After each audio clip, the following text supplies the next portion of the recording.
Gusto nyo bang magpagawa ng braces na DIY na? Home service pa? Yun lang, ang gamit na dental supplies, expired na. At ang paggupit sa dental wire, yung pang mani-pedi pa? Ano ba talaga? Dentista o manikurista? Isang tip ang natanggap ng Criminal Investigation and Detection Group o CIDG Bulacan sa mga gumagawa at nagkakabit ng tinatawag na DIY braces. Ang ganap, nagpo-post sila sa online groups para makaakit ng parokyano kapag may kumagat sa pain nila. I-schedule agad dyan. Ang bilis naman pala! Nag-report po sa amin dito si Dr.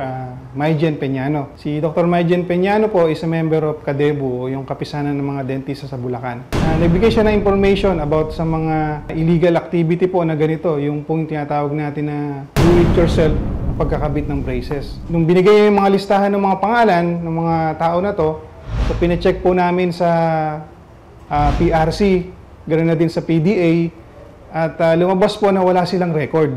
O hindi sila license na to conduct ang mga ganitong klaseng dental activities. Kaya naman, sa pakikipagtulungan ng Philippine Dental Association Bulacan Chapter, agad isinagawa ang isang entrapment operation. Dok, paano yun? Halimbawa, nakakapitan ako. Ano yung para mag-ano ko ng signal? Kailangan lang po makabit, talagang makita natin na nagkakabit siya. Kahit hindi na naikabit to? Hindi, kailangan nakadikit mismo sa nakadikit. Para talagang makikita natin na nagkakabit siya. Sa higit na 30 sinenda ng inquiry ng ating police asset, isa ang kumagat sa ating hamon. Naks naman, ang lakas ng loba! After that, nung na-confirm na namin, bigyan kami ng certification from PRC and PDA. So nag-conduct po kami ng entrapment operation yun, sa mga personality na yon. Kasama rin na si Doc Maijen Peñano, pinuntahan namin yung area at yung police natin yung nagpanggap na papakabit ng brace. Kaya naman noong September 15, ikinasa na ang meet and greet sa ating mga dentista kuno. Sa pamamagitan po ng isang hidden camera na dokumento ng resibo kasama ng CIDG ang pangyayari o ang modus sa illegal na gawaing ito.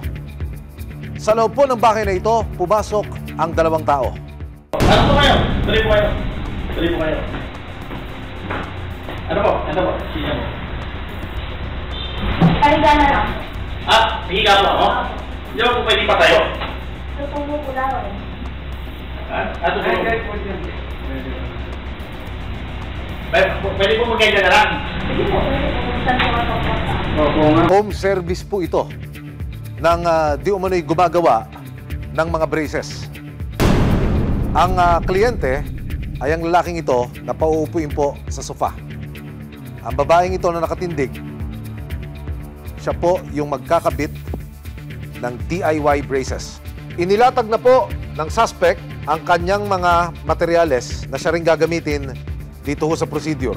Nagsuot na siya ng gloves. Ang lalaking pinaupo niya po sa sofa ay ang kakabitan ng braces. Parang hiringgilya ho, yung hawak nito, kung yung makikita ho, no? Parang hiringgilya o yung ineksyon. Tignan niyo ho kung saan niya ipapasok yan. Nagtatawanan pa. Meron ho siya isinaksak doon sa bibig ng kanyang parokyano. Hindi po, ano lang po. Kaya kayo Ilalagay lang sa ibabaw ng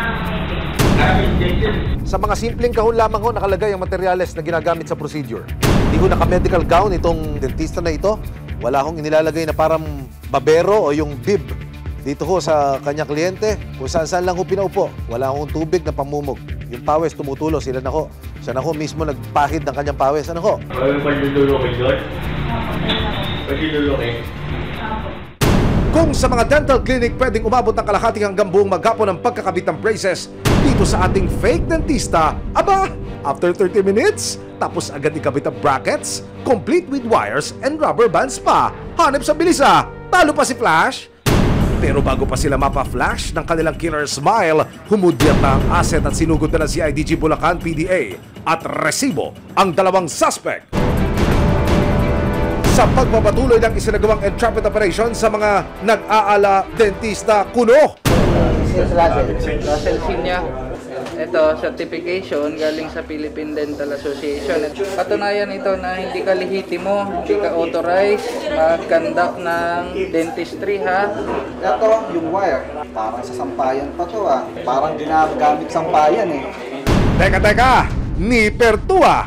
Yay! Kadiri! Yung nipper ba ginagamit na talaga sa... Hindi ginagamit yan. Hindi dapat tayo nag-i-improvise gamit sa ano. Ito ginagamit to sa paa, sa kuko. Ansiya sa ating pang ibang mga gamit na booking din ang pandikit na gamit sa brackets.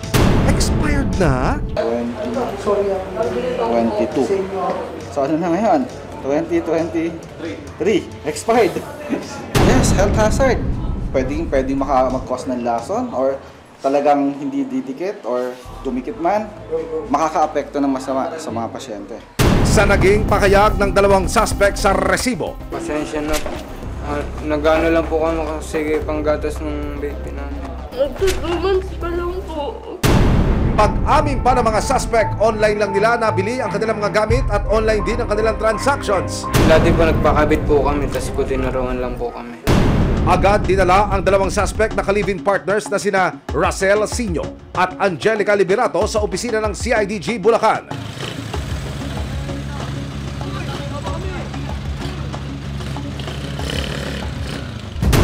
Naharap sila sa reklamong paglabag sa RA 9484 o ang Philippine Dental Act of 2007. Pwede po nilang kaharapin is kung mapatunayan talagang nagkasala sila, pwede silang magbayad ng up to 500,000 pesos or pagkakakulong po ng 5 years or both. Ilang araw matapos ang unang operation, September 26, 2023, sa sariling bahay sa bayan naman ng Bulacan, Bulacan, isa pang fake dentist ang kumasa sa hamon ng CIDG Bulacan at PDA Bulacan. Same na same din. Meron din siyang social media account, may contact number din siya. Taray! Home clinic yarn! Boom! Ang fake dentist caught in the act sa pagkakabit ng DIY braces sa police asset. Pero ang surprise ni fake dentist, kasama niya habang gumagawa ng kalokohan ng kanyang 3 anak. O may nanay! Alam mo naman bawal ko ginagawa mo, di ba? Na-arrest ako sa violation ng Republic Act 9484, the Philippine Dental Act of 2007. Tulad sa naunang nahuli sa Malolos, feeling manikurista rin ang ganap. Lorraine Rosemary Harce. So wala po siyang trabaho aside from dun sa DIY pagkakabit ng braces. Sabi niya ginagawa niya to, siguro nagsimula daw siya parang nung post-pandemic. Nahuli rin siyang gumagamit ng nipper at hindi sterilized na tool sa pagkakabit ng DIY braces. Sa naging panayam sa kanya ng resibo, alam niyang iligal ang kanyang ginagawang trabaho. May nagturo lang po sa bali, kaibigan ko po siya dati. Noong time po kasi na yun, wala akong trabaho. Yung anak ko pong bunso, kailangan po kasi na mapa-check up dahil nagsi-seizure po siya.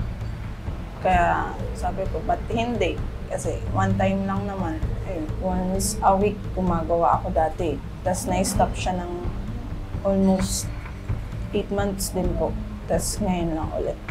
Meron po ako sa Manila, Bulacan, Pampanga. Kaya naman, sa legit na mga dentista lang magpakonsulta tungkol sa inyong oral hygiene. Parang smile natin, hindi maging dental disaster.